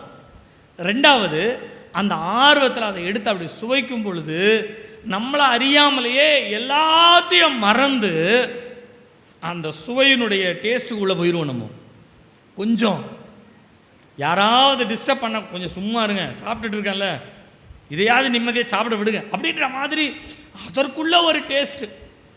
ஒரு பிரியாணியை வச்சுட்டோன்னு சொன்னால் பக்கத்தில் யார் உட்காந்துருக்கான், அவன் உட்காந்துருக்கானா மயக்கடிச்சு விழுந்துட்டானா கூட பார்க்க வேண்டாம், நம்ம பாட்டுட்டு சாப்பிடுவோம். அப்போ ஏதோ ஒரு ஆர்வம், ஒரு டேஸ்ட் நம்மளை இழுக்குறது இல்லைங்களா? அதை போல் ஆராதனை என்பது ஆர்வமும் எதையுமே கவனிக்காம அந்த சுவையை மாத்திரம் சுவைக்கிறது தான் ஆராதனை. ஒரு அல்லேலூயா சொல்லுங்க. கண்ணை மூடி ஆராதிக்க ஆரம்பிச்சிட்டோன்னா இந்த உலகத்தை மறந்துடணும், குடும்பத்தை மறந்துடணும், எல்லாத்தையும் மறந்துடணும், ஆண்டவரை மாத்திரம்தான். இந்த ஆராதனையை நீங்கள் யோசித்து பாருங்களேன். மத்தேயு 2ஆம் அதிகாரம் 11வது வசனத்திலே சாஸ்திரிகள் இயேசுவை ஆராதித்தார். நான் அதை நேற்று நைட்டு வாசிக்கும்போது யோசித்தேன், ஆண்டவர் ஆராதித்தாங்கன்னா பெரிய மேதைகள் அவங்களாம், அஸ்ட்ராலஜர்ஸ்ன்னு சொல்லப்படுது, வான சாஸ்திரிகள் அப்படின்னு தான் அதில் வருது. வானத்தில் நிகழ்கிற காரியங்களை கவனிக்கிறவர்கள். இவங்க பெரிய ஒரு வான சாஸ்திரிகள். இவங்க என்ன யோசித்தாங்கன்னு சொன்னால், ஒரு ராஜா பிறந்திருக்கிறார், அவரை போய் பார்க்கணும், ராஜாவுக்கு முன்பாக நிற்கணும்னா ஒரு காணிக்கையோடு தான் வரணும். ஆகையினாலே அந்த காணிக்கைகள் எல்லாவற்றையும் எடுத்துக்கொண்டு ராஜாக்கள் வந்தார்களா? எத்தனை ராஜாக்கள் வந்தாங்க? டக்குன்னு சொல்லுங்க பார்க்கலாம். 3 பேர். எத்தனை ராஜாக்கள்? 3ன்றவங்களா சத்தமாக ஒரு அல்லேலூயா சொல்லுங்க. எங்க பைபிள் எழுதியிருக்கு 3? 3 கிடையாது. சாஸ்திரிகள், வைஸ்மென் அப்படின்னா நிறைய பேர். சரித்திரம் சொல்லுது, ஸ்ரீலங்காவிலேருந்து, இந்தியாவிலேருந்து, தமிழ்நாட்டிலேருந்து, அரேபியா தேசத்திலேருந்து ஒரு பெரிய கூட்டமே போனாங்களாம். ஆனால் அவங்க கொண்டு போன பரிசு 3 பரிசு. போனவங்க நிறைய பேர். இன்னும் சண்டே ஸ்கூலில் சொல்கிற மாதிரி 3 உட்காந்துட்டு இருக்காதீங்க. இன்னும் சண்டே ஸ்கூலையே ஓடிட்டுருக்கே ஒழிய கொஞ்சம் இன்னும் வளரல, கொஞ்சம் வளரட்டும். அநேக சாஸ்திரிகள், ஞானிகள், அவர்கள் இங்கிலீஷில் வைஸ்மென் அப்படின்னு தான் சொல்லுவாங்க. ஞானிகள், மேதைகள், உலகத்திலே நடக்க போகிற சம்பவங்களை அறிந்து கொள்ளுகிறவர்கள் ஒரு பெரிய ராஜாவை பார்க்க வருகிறார்கள். ஆனால் ராஜா வீட்டில் ராஜா பிறக்கலை, ஒரு மாட்டு தொழுவத்தில் பிறந்தாராம். நல்லா கவனிங்களேன், நல்லா கவனிங்களேன். இவங்க இயேசுவை பார்த்த உடனே சாஷ்டாங்கமாக விழுந்ததுக்கு ஒரு காரணம் இருக்குது. என்ன தெரியுங்களா? என்ன தெரியுங்களா? ஒரு ராஜாவாய் பிறக்கிறவர் ராஜா வீட்டில் பிறக்காம ஏழைகளையும் எளியவர்களையும் கவனிக்கும்படிக்கு தன்னையே ஏழ்மை கோலமாய் மாற்றி கொண்டு வந்தார் பாருங்க. அந்த அன்பை அவங்க நினைச்ச உடனே காலில் விழுந்துட்டாங்க, ஆண்டவர் காலில். அல்லேலூயா, அல்லேலூயா. நீங்களை நானும் ஆராதிக்கிறதுக்கு ஒரு வழி இருக்குங்க. என்ன தெரியுங்களா? இயேசுவின் அன்பை நினச்சி நீங்கள் ஆராதிச்சிங்கன்னா உங்களால் டைம் நிற்க முடியாது. இயேசுவின் அன்பை நினச்சி கர்த்தரை ஸ்தோத்திரம் பண்ணணும்னு வச்சுக்கோங்களேன். இவ்வளோ பெரிய தேவன் பாவியாகிய என்னை தேடி வந்தார், என்னிடத்தில் வந்தார், என்னை குணமாக்கும், என்னை சுகமாக்கும்படியாய், என்னை விடுவிக்கும்படியாய் வந்தார். அந்த தேவனை நினைக்கும் பொழுது நான் சொல்லுகிறேன், ஆராதிக்கிறவர்களாய். அல்லேலூயா, அல்லேலூயா. நான் இன்னொரு காரியம் சொல்லட்டுங்களா? நீங்களும் நானும் ஆராதிக்கிற தேவன் யார் தெரியுங்களா? உயிருள்ளவர். ஆமேன் சொல்லுங்க சத்தமா, ஆமேன் சொல்லுங்க. உயிருள்ள தேவனை ஆராதிக்கும்படியாய் நம்முடைய மனக்கண்களை கர்த்தர் திறந்திருக்கிறார். அல்லேலூயா. நான் அதான் சொன்னேன், பரலோக பாதையே வித்தியாசமானது. அந்த பாதை என்ன பண்ண தெரியுங்களா? நம்மளை ஆச்சரியமாக மாற்றிடும், ஒன்றுமே இல்லாதவர்களை சாட்சியாக மாற்றிடும்.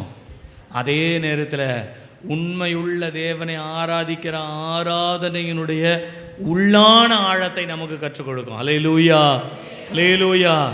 நம்மை நல்லா ஆராதிக்கிறவர்களாய் மாற்றுவதற்காக தான் கர்த்தர் நம்மோடு கூட இருக்கிறார். அல்லேலூயா, அல்லேலூயா. 2வது காரியத்திற்குள்ளே நாம் கடந்து போவோமே.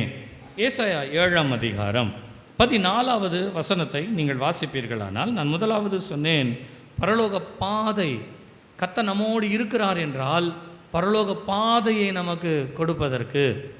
2வது, பரலோக பாக்கியத்தை நமக்கு கொடுப்பதற்கு.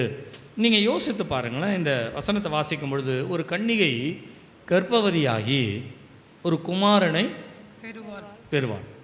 இந்த வசனம் இப்படி இருந்தால் வித்தியாசமாக இருந்திருக்கும்.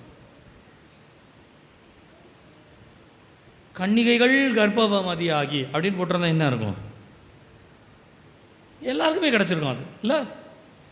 ஆண்டவர் பேதுருவை தண்ணீரின் மேல், நீரே ஆனால் நானும் இந்த தண்ணீரின் மேல் நடக்க பண்ணும். அப்போனா ஆண்டவர் என்னன்னு சொன்னார் சொல்லுங்க? வா அப்படின்னு கூப்பிட்டாரா? பேதுருவே வா அப்படின்னு கூப்பிட்டாரா? சந்தேகமாயிடுச்சா? வா வா அப்படின்னு சொன்னால் யார் வேணாலும் வரலான்னு அர்த்தம். இதே லாசருடைய கல்லறைக்கு போய் நின்று ஆண்டவர் எப்படி கூப்பிட்டாரு? லாசருவே வெளியிலே வான்னு சொல்றதுக்கு பதிலா வெளியே வா அப்படின்னு சொல்லி தான் என்ன நடந்திருக்கும்? அப்போ கன்னிகைகள்னு சொல்லல, கன்னிகை அப்படின்னா நீங்க பாருங்க, யாரோ ஒருவரை ஆண்டவர் தெரிந்து கொண்டார், அந்த ஒருவருக்குள்ளே தாம் வாசம் பண்ணும்படியாய் வருகிறார் அப்படின்னு சொன்னா நான் சொல்லுகிறேன், இது பரலோக பாக்கியம். ஏதோ ஒரு தண்ணீரை எடுத்து ஆண்டவர் உங்கள் மேல் இருப்பார்னு சொல்லி எல்லார் மேலேயும் தெளிக்கும் பொழுது எல்லார் மேலேயும் தண்ணி படுது பாருங்க. அப்படி கிடையாது, அப்படி கிடையாது. நீங்கள் பரிசுத்த ஆவியானவரை பெறும்பொழுது கூட வேதம் சொல்லுகிறது, பரிசுத்த ஆவியானவர் வெவ்வேறு வரங்களை, வெவ்வேறு வார்த்தைகளை ஒவ்வொருத்தருக்கும் கொடுத்தாரா. ஒருத்தர் மாதிரி ஒருத்தர் பேசலை, எல்லாரும் ஒரே மாதிரி பேசலை, ஒவ்வொருவருக்கும் ஒவ்வொரு வாக்கியத்தை ஆண்டவர் கொடுத்தார். அவர்கள் எல்லாரும் பரிசுத்த ஆவியினாலே நிரப்பப்பட்டு தங்களுக்கு தந்தருளின வரத்தின்படியே வெவ்வேறு பாஷைகள். அப்படின்னா ஆண்டவர் உங்களோடு கூட இருக்கிறார் என்று சொன்னால் எல்லாருக்குமே கொடுக்குற மாதிரி ஆண்டவர் உங்களுக்கு கொடுக்கல, உங்களுக்குன்னு ஒரு ஸ்பெஷலான ஒரு பாக்கியத்தை வைத்திருக்கிறார். அல்லேலூயா, அல்லேலூயா. சில நேரங்களை நம்ம யோசிப்போம்ல, யாருக்குமே வராத பிரச்சனை எனக்கு வருது, இவங்கெல்லாம் நல்லா இருக்கிறாங்க, இவங்களுக்கெல்லாம் இல்லை, எனக்கு மாத்திரம் ஏன் துன்பமாக வருது, எனக்கு மாத்திரம் ஏன் பிரச்சனையாக வருது, எனக்கு மாத்திரம் ஏன் இந்த கஷ்டமாக வருது அப்படின்னு நினைக்கிறீங்கல்ல, அதே வார்த்தை தான் உங்களுக்கு திரும்ப சொல்லுது. உங்களுக்கு மாத்திரம் தான் கர்த்தர் வந்தார், உங்களுக்காக தான் உங்களை பாக்கியவானாய் மாற்றுவதற்காக வந்தார். அல்லேலூயா, அல்லேலூயா, அல்லேலூயா. நான் சொல்லுகிறேன், உங்களுக்குள்ளே இருக்கிற ஆண்டவர் வேறு ஒருவருக்குள்ளும் கிடையாது, அவர் எனக்குள் தான் இருக்கிறார். அல்லேலூயா, அல்லேலூயா. யாருக்கும் கிடைக்காத ஒரு பாக்கியம் அன்றைக்கு மரியாதை கிடைத்ததை போல இந்த உலகத்திலே நீங்கள் பெற வேண்டிய பாக்கியத்தை கர்த்தர் வைத்திருக்கிறார், அவர் கொடுப்பார். 2 காரியங்களை நான் உங்களுக்கு சொல்லுகிறேன். பாக்கியம் என்று சொல்லும் பொழுது இந்த உலகத்தினுடைய காரியங்களை மேற்கொள்ளுகிற ஒரு பாக்கியத்தை கொடுக்கிறார். அதே நேரத்தில் நம்ம எப்பொழுதும் தம்முடைய செட்டைகளின் மறைவிலே வைத்துக் கொள்ளுகிற ஒரு பாக்கியத்தை கர்த்தர் நமக்கு கொடுக்கிறார். 2 காரியங்களை சொல்கிறேன், மனதிலே வைத்துக் கொள்ளுங்க. மேற்கொள்ளுகிற ப்ரிவைலிங், இரண்டாவது ப்ரிசர்விங், நம்மை மூடி மறைக்கிற, தம்முடைய சிறகுகளாலே மறைத்து கொள்ளுகிற ஒரு பாக்கியத்தை நான் வேகமாய் சொல்லுகிறேனே. நீங்கள் ரூத் புத்தகம் 1ஆம் அதிகாரம் 20வது வசனத்தையும் 4ஆம் அதிகாரம் 16, 17 வசனங்களையும் நீங்கள் வாசிப்பீர்கள் என்று சொன்னால், நகோமியை பற்றின ஒரு வார்த்தை. நகோமி சொல்லுகிறார், என்னை நீங்கள் மாறாள் என்று சொல்லுங்கள், நான் ரொம்ப செல்வந்தத்தோடு நான் போனேன், ஆனால் என் செல்வெல்லாம் அழிஞ்சு போச்சு, என் புருஷனும் செத்து போயிட்டாரு, எனக்கு இருந்த 2 ஆண் பிள்ளைகளும் செத்து போயிட்டாங்க, இப்பொழுதைக்கு எனக்கு அடுத்த வம்ச வழிகளே எனக்கு இல்லாதபடிக்கு இன்றைக்கு நான் வெறுமையாய் போய்விட்டேன், கசப்பானவள். ஆனால் அதே நகோமிக்கு ஆண்டவர் ஒரு பாக்கியத்தை கொடுக்கிறார். நீங்க அந்த 4ஆம் அதிகாரம் 16, 17 வாசிப்பீர்களானால் வாசிங்க. நகோமி அந்த பிள்ளையை எடுத்து தன் மடியிலே வைத்து அதை வளர்க்கிற தாயானால் அயல் வீட்டுக்காரிகள் நகோமிக்கு ஒரு ஆண் பிள்ளை பிறந்தது என்று வாழ்த்தி. இருங்க, இவங்க வாழ்த்துறது கரெக்டா தப்பா? யாருக்கு பிள்ளை பிறந்தது? யாருக்கு பிள்ளை பிறந்தது சொல்லுங்க, சத்தமா சொல்லுங்க. விழிப்பா இருக்கவங்களா ஒரு அல்லேலூயா சொல்லுங்க. இப்ப சொல்லுங்க, யாருக்கு பிள்ளை பிறந்தது? ஆனா இவங்க யாரை வாழ்த்துறாங்க? அந்த பிள்ளையை வளர்க்கிற தாயானாள். நீங்க யோசித்து பாருங்க, புருஷனையும் இழந்த, பெத்த பிள்ளைங்க 2 பேரையும் இழந்து இன்னைக்கு வெறுமையா இருக்கிற ஒருத்தருக்கு பரலோகம் ஒரு பாக்கியம் கொடுக்குது. என்ன பாக்கியம் தெரியுங்களா? அவள் பிள்ளையை வளர்க்கிற தாயானாள். அல்லேலூயா, அல்லேலூயா. நல்லா கவனிச்சுக்கோங்க. இந்த உலகத்திலே நம்முடைய சந்தோஷத்தை பறிக்கும்படியா எந்த சூழ்நிலைகள் வந்தாலும் சரி, அந்த சந்தோஷத்தை பார்க்கிலும் மேன்மையான ஒன்றை கர்த்தர் நமக்கு கொடுக்கிறவராய் இருக்கிறார். அல்லேலூயா, அல்லேலூயா. அவர் ஓபேத்தை பெற்றெடுத்த பொழுது அந்த ஓபேத்தை இவள் வளர்க்கிற தாயானாளாம். தாயானாள். கர்த்தருடைய நாமம் மகிமைப்படுவதாக. எனக்கு அருமையான கர்த்தருடைய பிள்ளைகளே, நம்முடைய வாழ்க்கையிலே சொல்லுகிறேன், சில நேரங்களிலே சில சிக்கல்கள், சில சூழ்நிலைகள் நம்மை வெறுமையாக்கி வைத்திருக்கும். நமக்கு ஒரு பாக்கியம் இல்லாதபடிக்கு நம்மளை பார்த்தாலே என்ன சொல்கிறது, தரித்திரம் பிடிச்சவங்க அப்படின்னு சொல்லுவாங்க. தெரியுங்களா? கேட்டிருக்கீங்களா? சென்னையில் அப்படி தான் சொல்லுவாங்க. ஏதாவது ஒரு காரியத்தை செய்யணும்னு எடுத்தோன்னா அது சரியாக வரலன்னா தரித்திரம், ஏதோ ஒரு தரித்திரம் பிடிச்சிட்ருக்கு அப்படின்னு சொல்லுவாங்க. ஒரு முறை ஒரு பெரிய போதகர் ஆரம்ப நாட்கள், அவருடைய ஊழியத்தில் ஆரம்ப நாட்களே ஒரு சபையில் வந்து தங்கியிருந்தார். அந்த சபை ரொம்ப அந்த நாட்கள்லாம் விசுவாச ஜீவியம் தானே. அவர் வந்து அந்த சபையில் முதல் நாள் தங்கியிருக்கிறாரு. மத்தியானம் சாப்பாடு இல்லை, நைட்டு சாப்பாடு கிடையாது. அப்போது அவர் ஒரு ஓலைக்கு ஓலை தட்டி மறைவு இருக்கும் இல்லைங்களா, அதுக்கு அந்த பக்கம் படுத்துட்ருக்கார்.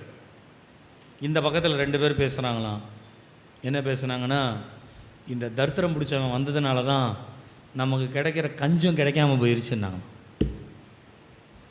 தரித்திரம் பிடிச்சவன் அவருக்கு சபையில் வந்த முதல் நாள் அவருக்கு என்ன பேர் தெரியுங்களா? நீங்கள் ஊழியத்துக்கு வரீங்கன்னு வைத்துக்கொள்ளுங்க. ஊழியத்துக்கு வரீங்க, முதல் நாள் யாரோ உங்களை தரித்திரம் பிடிச்சவங்க அப்படின்ட்டாங்க. நீங்கள் என்ன பண்ணுவீங்க சொல்லுங்கள்? ஊழியமே வானான்னு போயிடுவோம் இல்லை? அப்படி தானே? அன்றைக்கு தரித்திரம் பிடிச்சவர்னு பேர் வாங்கினவர் தான் இன்றைக்கு ஆவடி ஏசிய சபையினுடைய போதகர் பாஸ்டர் தாமஸ் ராஜ். நீங்கள் யோசிச்சு கொள்ளுங்க, தரித்திரம் பிடித்தவர்னு சொல்லப்படுகிற ஒரு காரியத்தை தான், அந்த தரித்திரத்தை தான் பாக்கியமாய் மாற்றுகிறார் கர்த்தர். அல்லேலூயா. உங்கள் வாழ்க்கையில் எந்தெந்த இடத்துல தரித்திரம் அல்லது கஷ்டம் அல்லது வியாதி அல்லது பிரச்சனைன்னு சொல்லி எங்கெல்லாம் நம்முடைய வாழ்க்கையில் எதை தொட்டாலும் நமக்கு விளங்கலைன்னு நினைக்கிறீங்களோ, கர்த்தர் உங்களோடு கூட இருக்கிறார். அதுதான் அடையாளம். இனிமேல் கர்த்தர் உங்களை பாக்கியமாய் மாற்றுவார். அல்லேலூயா, அல்லேலூயா. அது மாத்திரமல்ல, ஆண்டவர் நம்மை மறைக்கிறவராய் இருக்கிறார், மூடி மறைக்கிறவராய். நீங்கள் ஆதியாகமம் 39ஆம் அதிகாரம் 20 வசனம் முதற்கொண்டு நீங்கள் வாசிப்பீர்களானால், அதே போல் 41ஆம் அதிகாரம் 14வது வசனம், 2 வசனங்களிலும் இப்படி சொல்லப்படுகிறது. ஒன்று, யோசேப்பு சிறைச்சாலையிலே தள்ளப்பட்டானாம். 2வது, அந்த யோசேப்பு ராஜாவின் இடத்துல கொண்டு வந்து நிறுத்தப்பட்டான். அவன் சிறைச்சாலையிலே தள்ளப்பட்டதை மாத்திரம் வாசிப்போமே. 39:20 வாசிங்க. யோசேப்பின் எஜமான் அவனை பிடித்து ராஜாவின் கட்டளையால் காவலில் வைக்கப்பட்டவர்கள் இருக்கும் சிறைச்சாலையிலே அவனை ஒப்புவித்தான். இந்த சம்பவத்தை மாத்திரம் சொல்லி அடுத்த குறிப்புக்கு போயிடணும். கவனிக்க. இந்த ராஜாவின் கட்டளையால் வைக்கப்பட்ட ஒரு வீட்டில் வேலை செய்துட்டு இருந்தார்.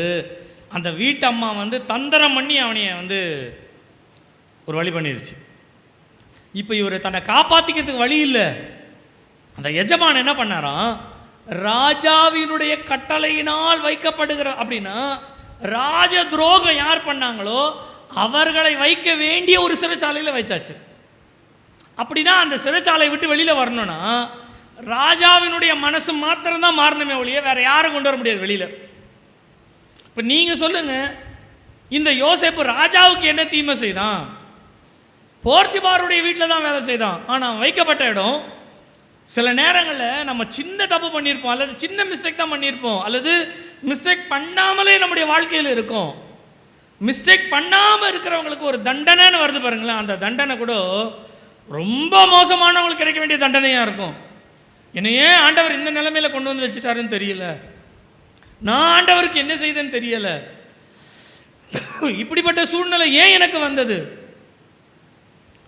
நீங்கள் அந்த இடத்த வாசிக்கும் பொழுது ராஜாவினுடைய விரோதிகள், துரோகிகள் வைக்கப்பட வேண்டிய இடம். ஆனால் அந்த இடத்துக்கு தான் ஆண்டவர் ஒரு 2 பேர் அனுப்பினார்.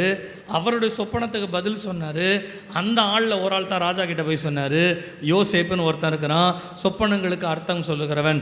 அதன் மூலமாக தான், ஒருவேளை இந்த யோசேப்பு வேற எங்கேயாகில இருந்திருந்தா கூட நிச்சயமாக போர்த்திபாருடைய மனைவி கொலை செய்திருப்பா. இவன் உயிரோடு இருக்கிற வரைக்கும் நமக்கு கெடுதிரா அப்படின்னு நினச்சி கொலை பண்ணியிருப்பா. ஆனால் பாருங்க, ராஜாவினுடைய கட்டளையினால் வைக்கப்பட்ட இடத்துக்கு போகும்பொழுது போர்த்திபாருடைய மனைவி தொட முடியாது, எதிரிகள் தொட முடியாது. சில நேரங்களில் ஆண்டவர் நம்ம ரொம்ப இடுக்கமான ஒரு வாசலில் கொண்டு வந்து நிற்க வைப்பார். இந்த இடுக்கமான வாசலில் நீங்கள் நின்று பாருங்களேன். ஒருவேளை நமக்கு அது ரொம்ப மோசமாக தெரியும், ஆனால் ஆண்டவருக்கு தெரியும் உயர்த்துற வரைக்கும் இதுதான் சரியான பாதுகாப்பான இடம்னு அவருக்கு தெரியும். அல்லேலூயா, அல்லேலூயா. நான் சொல்கிறேன், பரலோக பாக்கியம் நம்மை மேற்கொள்ள பண்ணுகிறது. பரலோக பாக்கியம் தீமையிலிருந்து நம்மை மறைத்து கொள்ளுகிறது. அல்லேலூயா, அல்லேலூயா. கடைசியாய் ஒரு காரியத்தை சொல்லி நான் முடிக்கிறேன். ஏசாயா 7ஆம் அதிகாரம் 14வது வசனம் இப்படியாய் சொல்லுகிறது, பரலோகத்தினுடைய பரிசு. கர்த்தருடைய நாமம் மகிமைப்படுவதாக.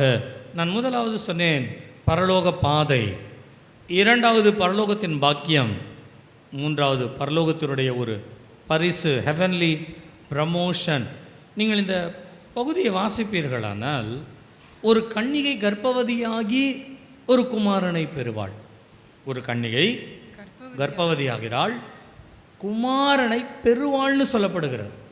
She receive, she will get என்ற ஒரு வார்த்தை வருகிறது. அப்படின்னா பெற்றுக்கொள்ளுகிற, அப்படின்னா ஒரு பரிசாய். நீங்கள் யோசித்து பாருங்கள். இதற்கு நான் இன்னொருத்தர் உதாரணமாக சொன்னால் நல்லாயிருக்கும்னு நினைக்கிறேன். இயேசு இந்த உலகத்தில் பிறந்தது பரிசுத்த ஆவியானவர் மூலமாக. கன்னியாக இருக்கும் பொழுது அவர் உற்பத்தியானார், பிறந்தார். இயேசுடைய தகப்பன் பேர் என்ன? டக்குன்னு சொல்லுங்க பார்க்கலாம். அது எப்படி நடக்கும்? How is it possible? நீங்கள் யோசேப்புன்னு ஈஸியாக சொல்லிட்டீங்களே.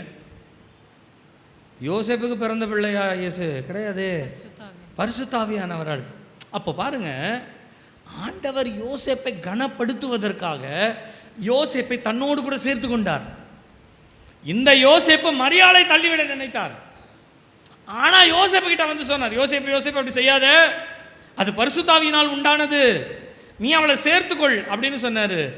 யோசேப்பு எப்போ மரியாளை ஆண்டவருடைய பிரமாணத்தின்படி சேர்த்து கொண்டாரோ, வேதம் சொல்லுகிறது பரலோகம் யோசேப்பை இயேசு கிறிஸ்துடைய தகப்பன் என்ற ஒரு நல்ல ஸ்தானத்தை பரிசை கொடுத்தது. அல்லேலூயா, அல்லேலூயா, அல்லேலூயா. நீங்கள் லூக்கா எழுதின சுவிசேஷம் 2ஆம் அதிகாரம் 29வது வசனத்தில் சிமியோன் அப்படின்ற ஒரு மனுஷனை குறித்து வாசிக்கிறோம். அதே 2ஆம் அதிகாரம் 36 முதல் 38 வசனங்களிலே அன்னாள் அப்படின்ற ஒரு ஸ்திரீயை குறித்து வாசிக்கிறோம். 84 வயதுள்ள ஒரு தாயார், அவரை குறித்து பார்க்கிறோம். இவங்க 2 பேருடைய வாழ்க்கையில் நீங்கள் வாசித்தீங்கன்னா, இயேசு கிறிஸ்து பிறந்த பிறகு அவரை ஆலயத்திற்கு கொண்டு வரும் பொழுது சிமியோன் இயேசு கிறிஸ்துவை கையில் வாங்கிட்டு ஒரு வார்த்தை சொல்றாரு, ஆண்டவரே உம்முடைய வார்த்தையின்படி அடியேனை இப்பொழுது சமாதானத்தோடே இப்பொழுது சமாதானம், கர்த்தர் உங்களோடு இருக்கிறார் என்று சொன்னால் சிமியோனுக்கு கிடைச்ச பரிசு என்ன தெரியுங்களா? அவன் பரிசுத்த ஆவியினாலே ஏவப்படுகிறான். நீ ஆலயத்துக்கு போ, தேவன் அந்த இடத்துல உன்னோடு கூட கிரியை செய்வார், உன்னோடு பேசுவார்னு சொல்லும் பொழுது அவன் ஆலயத்திற்கு வருகிறான். ஆலயத்திற்கு வரும் பொழுது இயேசு ஆகிய குழந்தையை கொண்டு வராங்க. அந்த குழந்தைய கையில் எடுத்துட்டு சொல்றாரு, இப்பொழுது என்னை சமாதானத்தோடே போக விடும். அல்லேலூயா, அல்லேலூயா. இயேசு கிறிஸ்து நம்மோடு இருக்கிறாருன்னா அது பேரே சமாதானம் தான். ஆமேன்னு சொல்லுங்க. வீட்டில் நிறைய சண்டை போட்டுக்கோங்க, அதனால ஒன்றும் தப்பு கிடையாது. அது வேற இது வேற. ஆனால் என்னதான் வெளியில் நமக்கு சண்டை நடந்தாலும் உள்ள ஒரு தேவ சமாதானம்னு ஒன்று இருக்கு பாருங்க, அதை தான் ஆண்டவர் நமக்கு பரிசாய் கொடுக்கிறார். அல்லேலூயா. அதே போல நீங்க அன்னாளை பற்றி வாசிக்கும் பொழுது அந்த கடைசி வசனத்தை வாசிக்கும் 38 வாசிக்கும். அந்நேரத்திலே வந்து நின்று கர்த்தரை புகழ்ந்து எருசலேமிலே மீட்புண்டாக காத்திருந்த யாவருக்கும் அவரை குறித்து பேசினார். யாவருக்கும். இந்த அம்மா 84 வயசுல சர்ச்சில் உட்கார்ந்து உபவாசித்து ஜெபம் பண்ணிட்டு இருந்தாங்களாம். எங்கள் ஐயா சொல்லுவார், தப்பாக எடுத்துக்காரு, எங்கள் ஐயா எங்களுக்கு பிரசங்கம் பண்ணும்போது சொல்லுவார், 84 வயசு கிழவி என்ன பண்ணும் சொல்லுங்க, என்ன பண்ணும்? நம்ம வீட்டில் சின்ன பையன் இருக்கான்னு வச்சுக்கோங்க, சின்ன பையன், இந்த சின்ன பசங்க இந்த முன்னால் உட்காந்துருக்கும், முன்னால் இருக்கிற பசங்க இந்த ரஃபேல் வளர பேசிக்கிட்டே இருக்கணும். என்ன சொல்லணும்? இந்த பிரபா பேசிக்கிட்டே இருக்கணும். என்ன சொல்லுவாங்க அவங்க வீட்டில்? கிழமை மாதிரி பேசிக்கிட்டே, அப்படி தானே சொல்லுவாங்க. அப்போ வளவளன்னு பேசுறது என்ன சுபாவம்? கிழமை சுபாவம் அப்படின்னு வந்துருச்சா? 84 வயசான கிழவி என்ன பண்ணியிருப்பாங்க? நான் சொல்லட்டுங்களா? யாராவது வந்தால் உங்கள் பேர் என்ன, எடுத்துகிட்ட உங்கள் பேர், எந்த ஊர்லேருந்து வரீங்க, நீங்கள் என்ன ஆள், என்னலாம் நமக்கு எதுக்கு? கிழவிங்களுக்கு அதெல்லாம் தேவையா? என்ன ஆள், நீங்கள் எந்த ஊர்லேருந்து வரீங்க, என்ன செய்கிறீங்க? வயசான கிழவி 84 வயசு என்ன பேசியிருக்கோம் தெரியுங்களா? ஏதாவது கிழக்கதையை உட்காந்து பேசிகிட்டு இருந்திருக்கணும். இந்த பவுல் கூட தீமோத்தேயுக்கு அடிக்கடி சொல்ல, கிழவிகளா வீண் பேச்சுக்கு விலகி. அப்போ அந்த சபையில் கூட இருக்குது, உட்காந்து கிழக்கத்தனமாக பேசிட்டு கிழவிகள் பேசுகிற, கிழவர்கள் பேசுகிற அப்படின்ற மாதிரி எதையோ ஒரு கதை ஏதோ பேசிகிட்டு இருந்தான் போல இருக்கு. ஆனால் அதன் மத்தியில் ஒரு அன்னாள் தேவகுமாரன் வரப்போகிறார், மேசியா வரப்போகிறார். இதையே மற்றவங்களுக்கு சொன்னாங்கன்னா மேசியா ஒரு நாள் குழந்தைய உள்ளே வந்துட்டார்.